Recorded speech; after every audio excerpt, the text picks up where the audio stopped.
It annoys the hell out of me. All of these people are dying for no reason. KJ, my man, how you doing today, man? You doing okay? I'm doing well, thank you. Happy to be with you. Happy that you're here with me. KJ No, he's a journalist, political analyst, writer, and teacher specializing in the geopolitics of the Asia Pacific region. He is contributor to the book Capitalism on a Ventilator. You can also find KJ on YouTube. He is on the China Daily show. China Report. China Report. I'm sorry. Thank you. Not China Daily, China Report. And give us the network that people can find you. It's the Breakthrough News Network. Excellent. And that network is, I checked it out. That network is huge. So you're on a fantastic network for people to be able to find you on. Do you have any new documents or documentations? Do you have any new shows out that you can publicize? I recently did, I do so many of them, I start to lose track of them. But I recently did a show or a presentation for the International Manifesto Group about the 50th anniversary of the liberation of Saigon and the reunification of Vietnam. Oh, so fascinating. International Manifesto Group. That's so cool. Oh, that's so cool. You sent me a few articles.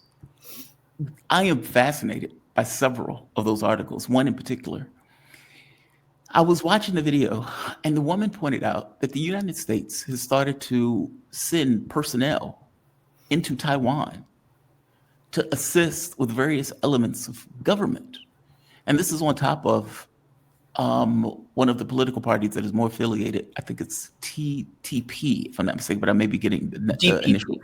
Thank you, TPP. Okay. Yes. I thought I was thinking of the Trans-Pacific Partnership. I didn't want to say it. And so I thought, okay, maybe I'm changing. Okay, no, it doesn't matter. TPP. This group is more affiliated with separatists. They are apparently working arm in arm with the U.S., where the U.S. has gotten so brazen as to send American personnel into Taiwan itself. On top of this, they have been going after Kuomintang, KMT group, the group that is more affiliated with China, trying to get rid of them out of their political positions, and even having the court systems working with them and doing this.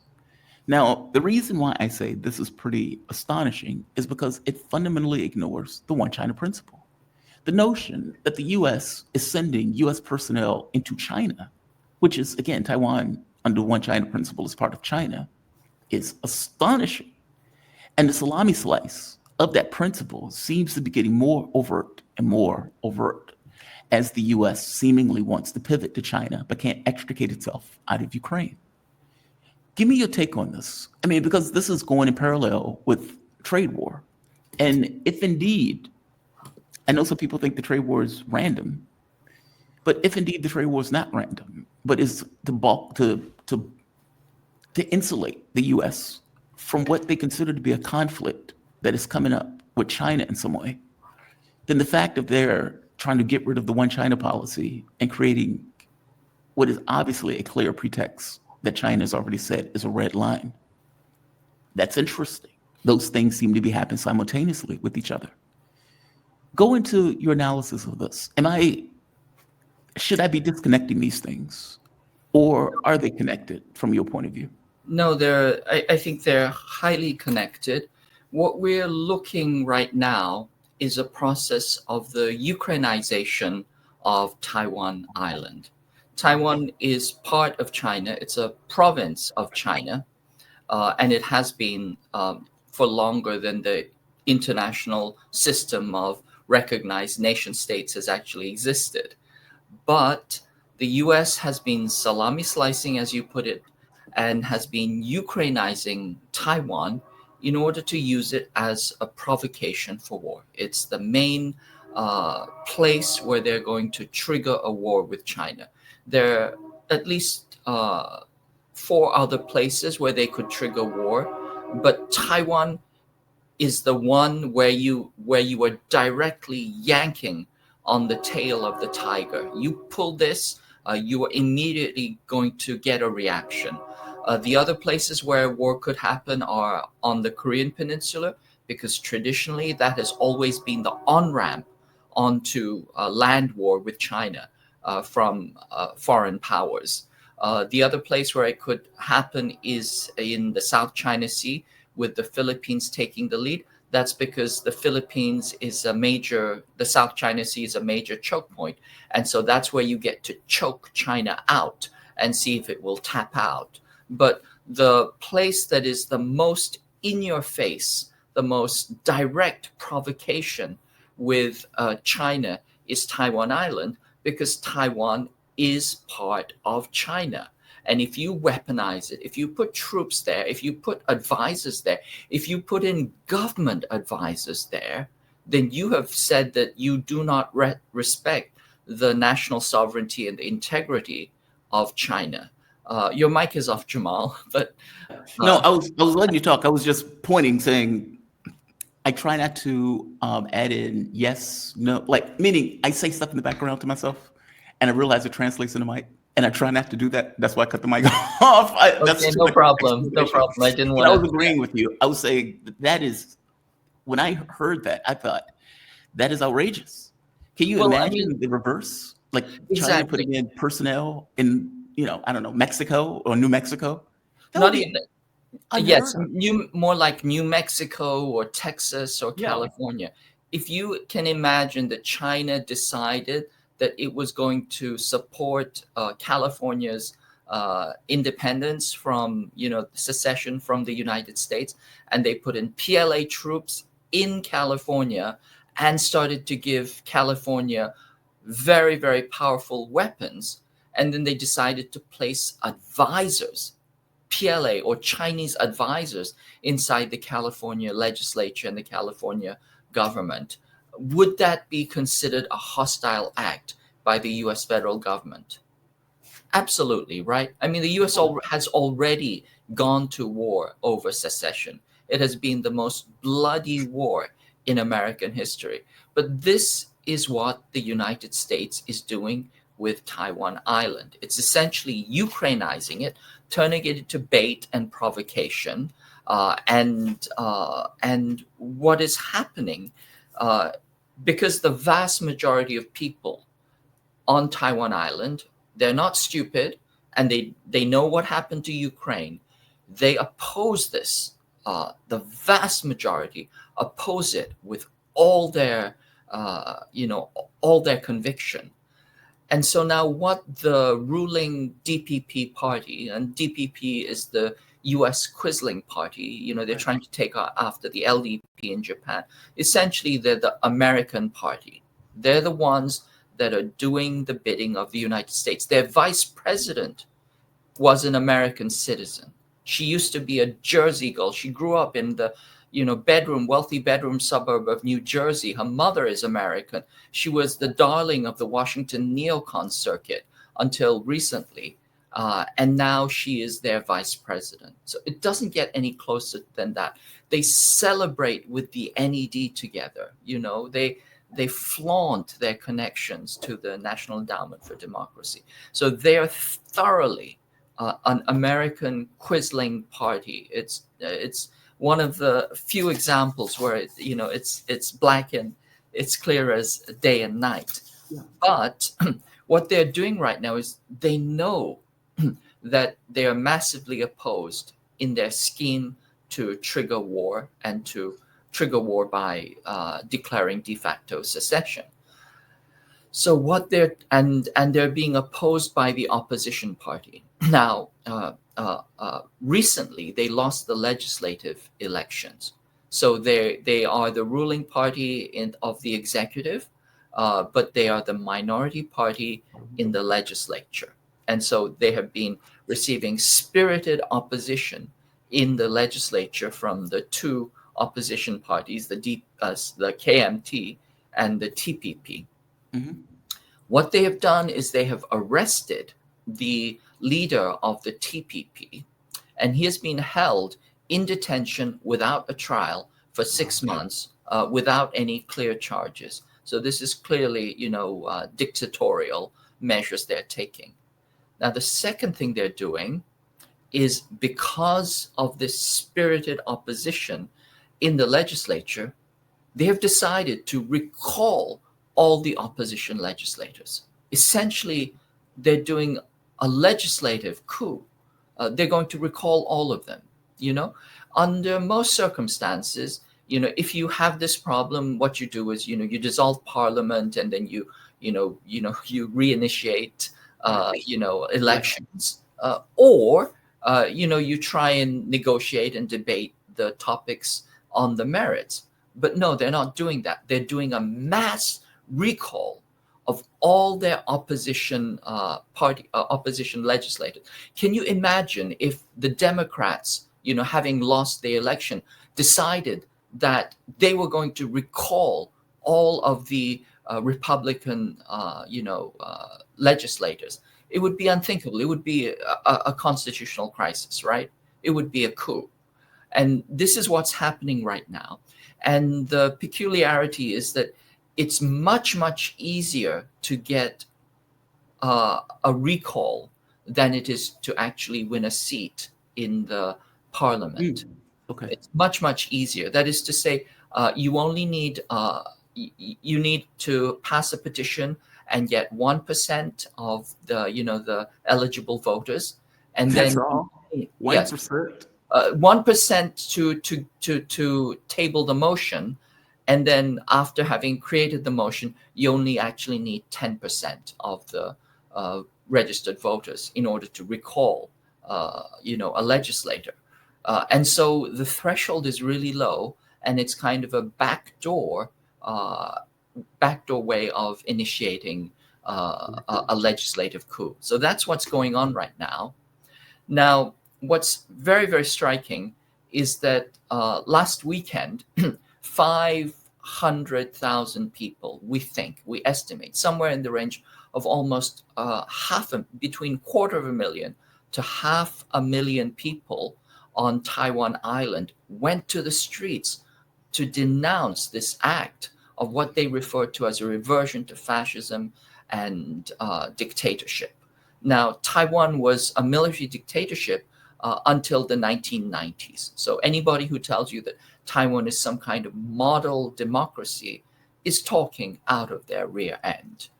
It just barely, it's only been a democracy for a very, very short period of time. And it's also a very flawed democracy because it has what's referred to as first past the post, which means that you don't actually need to get a majority in a presidential election. All you need is a plurality. You just need more than any other single party. Mhm. And this first past the post is usually characterized as a form of a soft dictatorship. The 20 countries that also have first past the post, the US calls all of them authoritarian dictatorships. So Taiwan is actually, it falls into that category along with South Korea, Taiwan, and some other countries. Anyway, it's not a model of democracy, but you have massive civil uprising against it, denouncing what they call this green terror. And here's the kicker: total silence in the Western press. Absolute silence. Yeah. Complete blackout. Look it up and down. You won't see anything about it. You'll see a short reference to it on my show, The China Report, on one of the headlines. Discuss it for about a minute, 90 seconds, because nobody else was discussing it. And then very recently, Pascal Lotaz on his show, Neutrality Studies, had Joanna Lay on his program. You should check that one out. That's the link I sent you. And they discuss it in detail.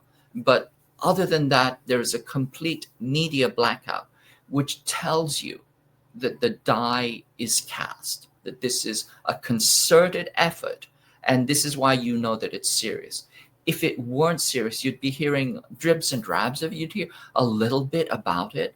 But the fact that the entire media ecosystem has shut it down, AP, UPI, Reuters, all of them, and all the Western press has entirely shut it down, means that they're very, very serious about facilitating this legislative coup in Taiwan. Question. How does the DPP get elected if so many people are against what they see with their own eyes as a Ukraineization of Taiwan. Well, so they completely lost the legislative elections. Right. Completely lost the legislative. They had their butts kicked, Yeah. but they won the presidential election. As I said, it's first past the post. So they won the presidential election with 28% of eligible electors. That's it, 28%. 28% of That many eligible. political parties that were involved where Yes. 28% was enough to win?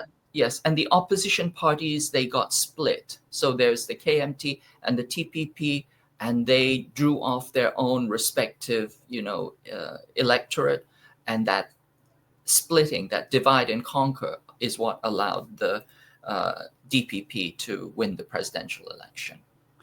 Is there a huge difference between the KMT and the TPP?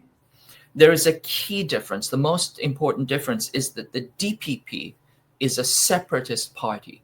They are the US Quisling separatist party, and they're very, very closely attuned or tied in with Japanese collaborators. Remember, Japan Right. colonized Taiwan Right. for, half a century, longer than half a I century. hate to stop. I'm sorry to interrupt, but just to be clear, I'm saying the TPP and the KMT, those Yeah. seem to be the opposition parties. Those are the DPP. opposition parties, yes. Right. They split the vote in the presidential election, but they were able to win the legislature.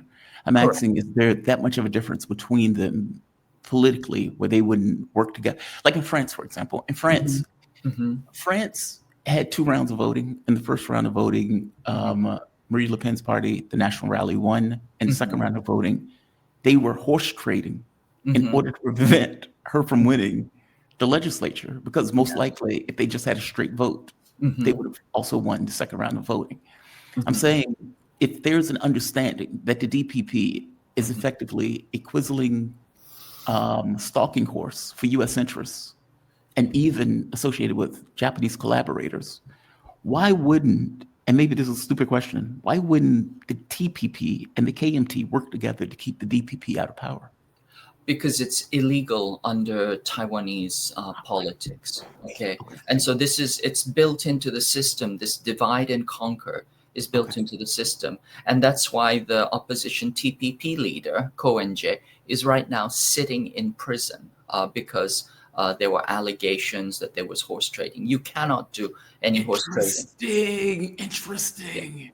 But as you point out, I mean, it's a really important question because in most governmental systems, this kind of horse trading, which we would refer to as a preparation for cohabitation, is normal. You Yeah. build alliances because it's only in building alliances that you actually adequately get to represent the will of the electorate, right? You compromise, but everybody gets a little piece of the pie, and then you get representation in the government. But under the Taiwanese system, which is clearly set up as an authoritarian system, is that kind of horse trading and quid pro quo is completely banned. And so when there were plans between the TPP and the KMT to kind of share a ticket and present a united front, the DPP came down with massive threats of prosecution, and that forced them to split their tickets. That is amazing. That is amazing. Like from like that's why I was confused. I was like, okay, why would they even let that person in power? In other governments, they would say, we need to keep that guy out of power. That guy is going to get us, turned into Ukraine. That is Yes. not what we want. The majority of the Yes. public doesn't want it. So we don't want to split our vote. So we need to come to some consensus on how to stop that, especially if the main thrust of our arguments are very similar. Okay, fair enough. That explains it's illegal. That's astonishing. Yes. It's a political system. Political systems, they do talk. They do make agreements. I mean, hell, you have some Democrats that change to Republicans and vice versa. Like that's not all that uncommon in France. Like I said, the way they were working together in order to keep out Marie Le Pen's party, that was normal. That's just kind of built into the system. Oh, wow. Okay. Okay. Wow.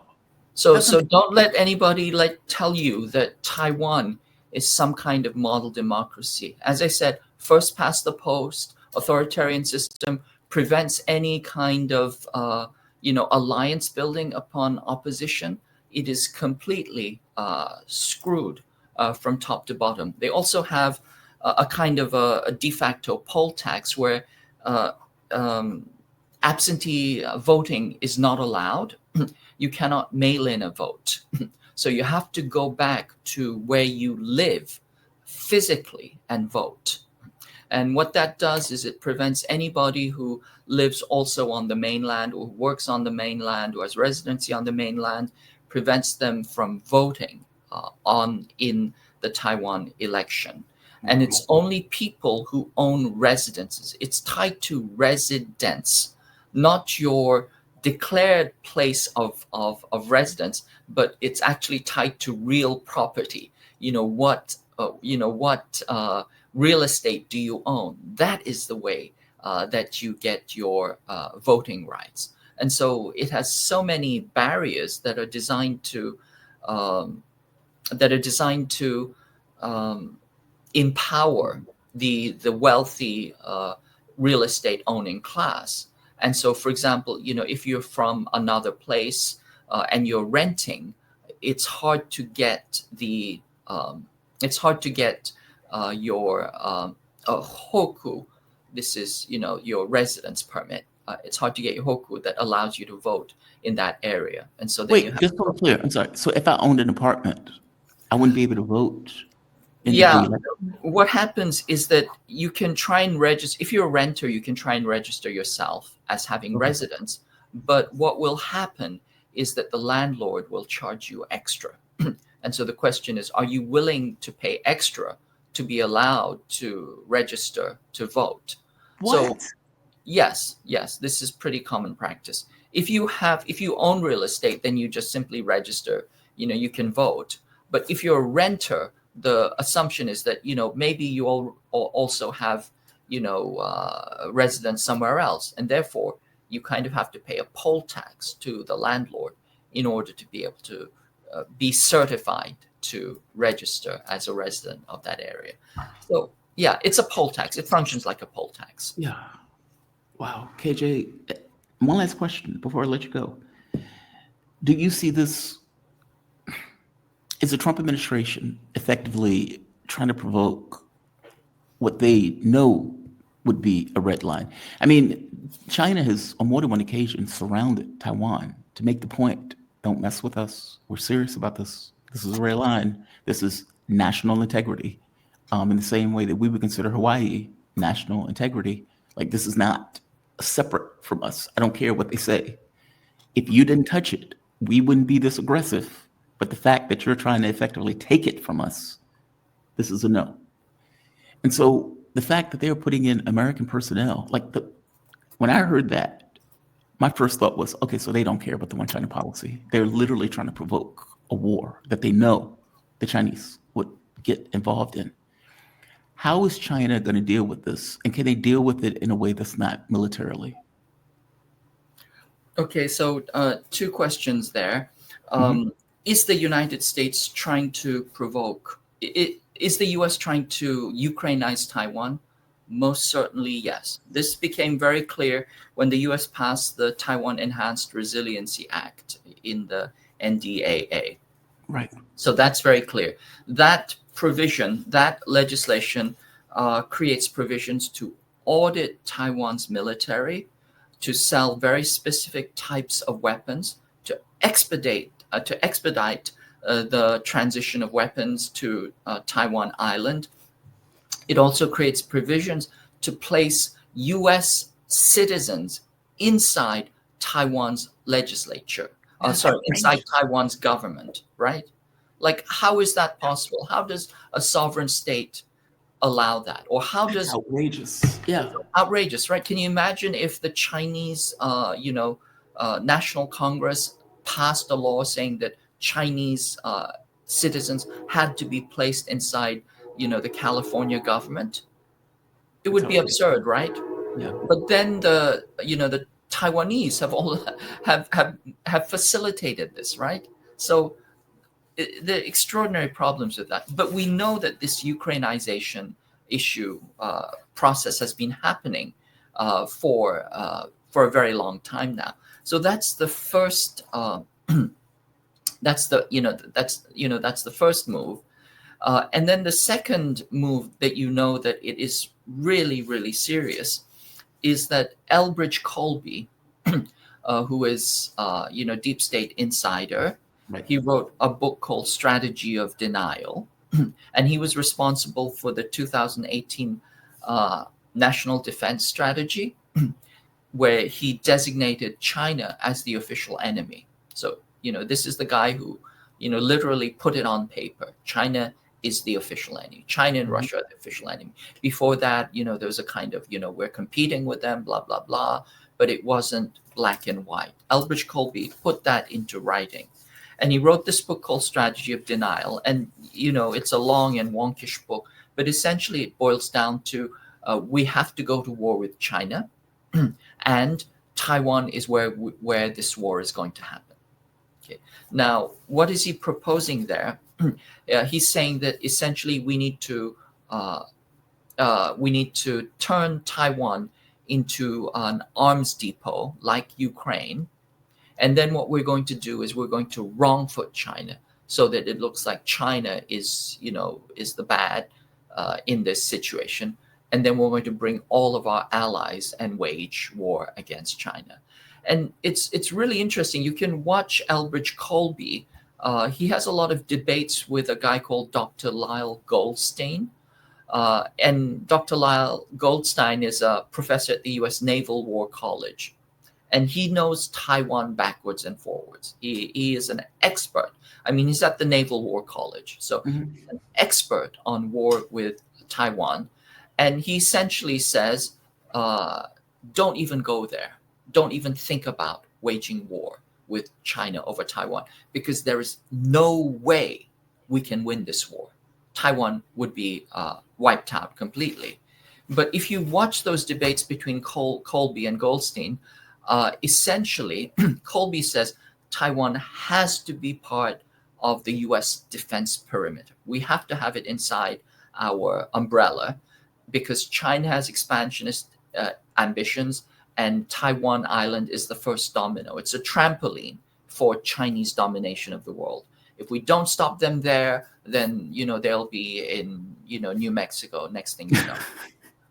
And this is what Goldstein says: the U.S. should not challenge China over Taiwan because, as we know, it's part of China. And so he says, don't get involved in a family quarrel. It's a family quarrel. Taiwan is an isolated case. It has nothing to do with Chinese power projection. And this is the kicker: China has clear military superiority in a war over Taiwan, simply because they're 100 miles away and the US is 5,000 miles away if you start from Hawaii. Yeah. So there's no way you can win this war. And so China has clear superiority, military superiority, and a Taiwan war is indefensible politically and historically, but also it's indefensible militarily. It is the US's war to lose. And if you look at the response of Colby, Colby essentially says, it doesn't matter. We still have to go to war. And what that tells you is that Colby is not interested in winning a war. He's interested in provoking a Pacific-wide war. Right. That's what he's really in for. By the way, same thing with Ukraine.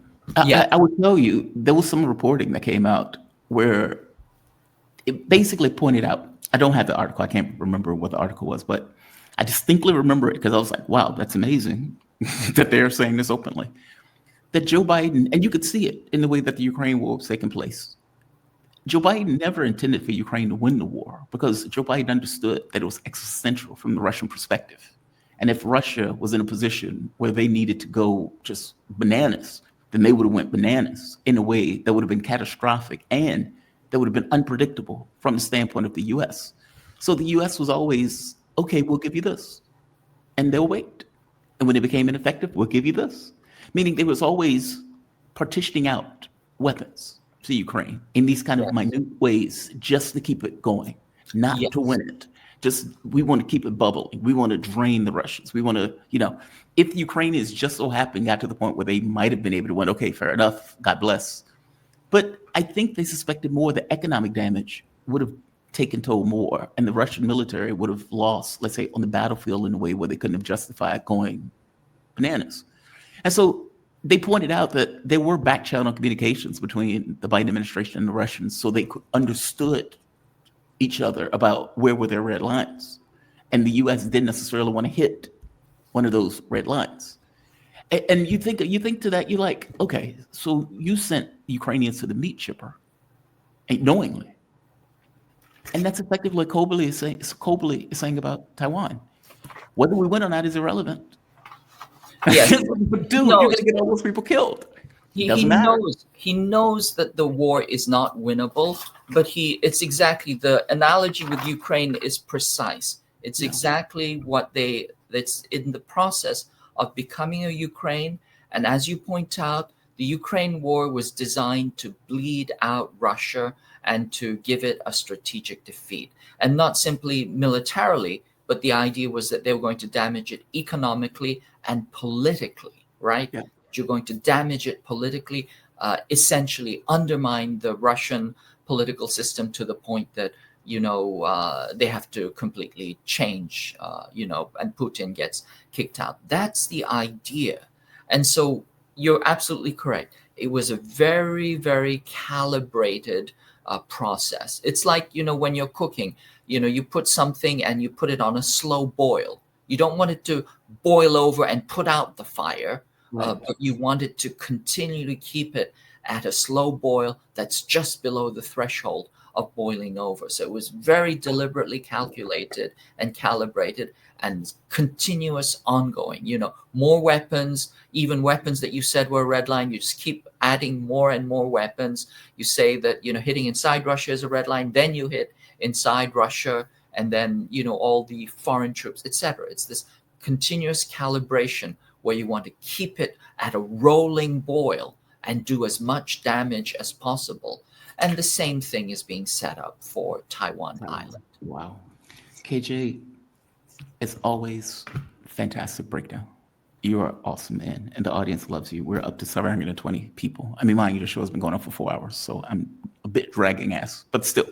When I see the numbers go up with the guests as it takes off, they're loving the content. So thank you for this, man. I really appreciate it. KJ No, journalist, political analyst, writer, teacher, specializing in the geopolitics of the Asia Pacific region, contributor to the book Capitalism on a Ventilator, once censored by Amazon. It is available at iacenter.org.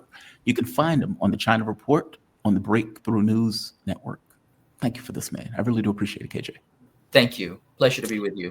Absolutely, man. You be safe. All right. We have finally come to the end.